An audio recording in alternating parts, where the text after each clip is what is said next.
So let's say we may have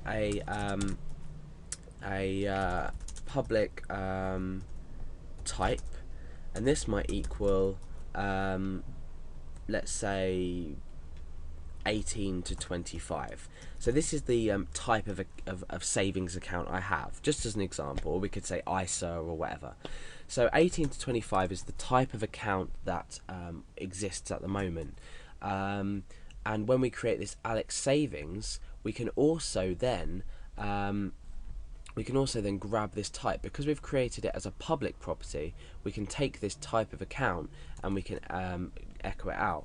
However, this is not going to be available in our bank account class because we've created an extension of our bank account, but with this additional property, which is only available to use inside this class here. So let's go ahead and test this. We'll test it with both. We'll test it with bank account and then with the savings account.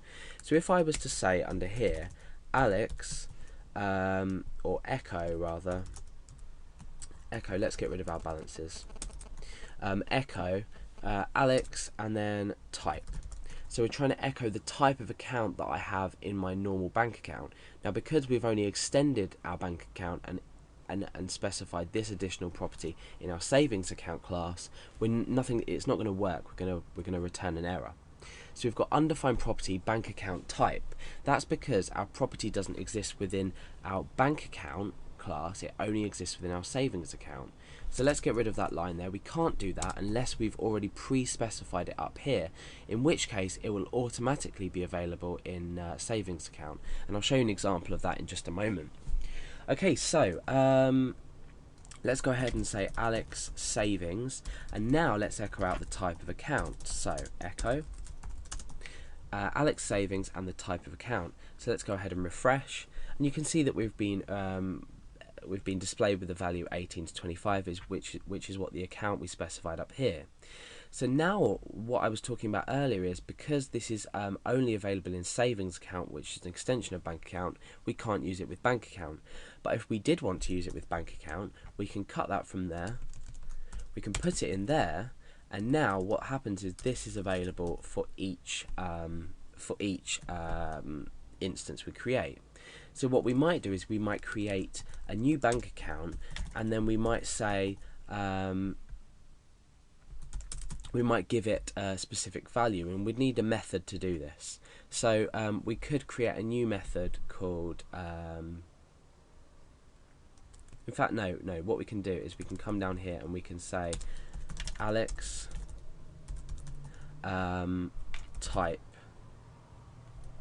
No, let's do it through a method. So we'll come up here and we'll say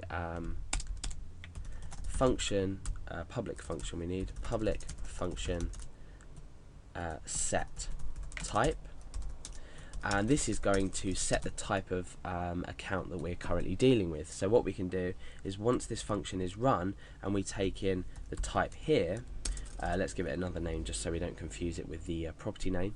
So set type input. We can now say this type equals input. Okay, so we've set the value of this type here to the input. So what we can do is, when we now create a new account, we can say Alex set type, and we can set the type to let's say 18 to 25 current.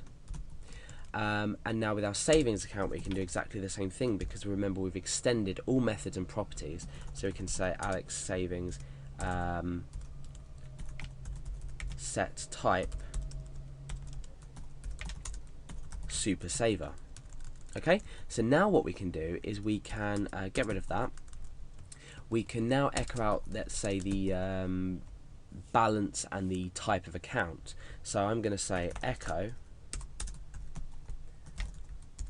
Alex, first of all Alex, and then I'm going to say type, and then I'm going to say has,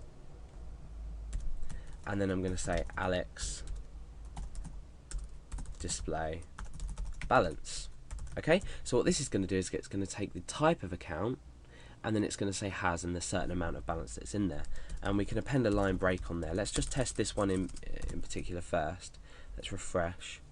You can see that 18 to 25 current has balance 80. So let's go and get rid of this dot. Where did I put that?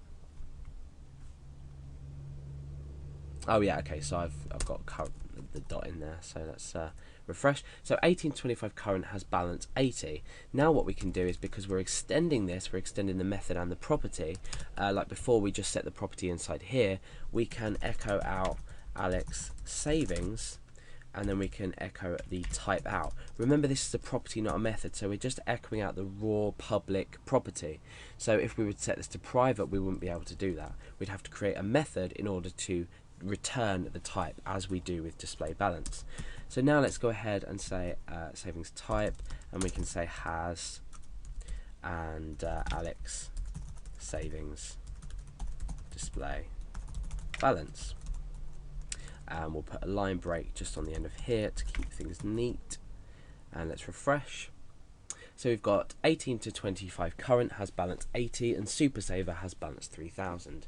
So in this tutorial we've looked at adding another method and another property, and also extending a bank account, and demonstrating how we can create additional properties in here. I haven't shown methods, but it's exactly the same way as you do a property. You just pop that straight into savings account, and then that's unique to savings account. However, every method and property in bank account we can now use in savings account.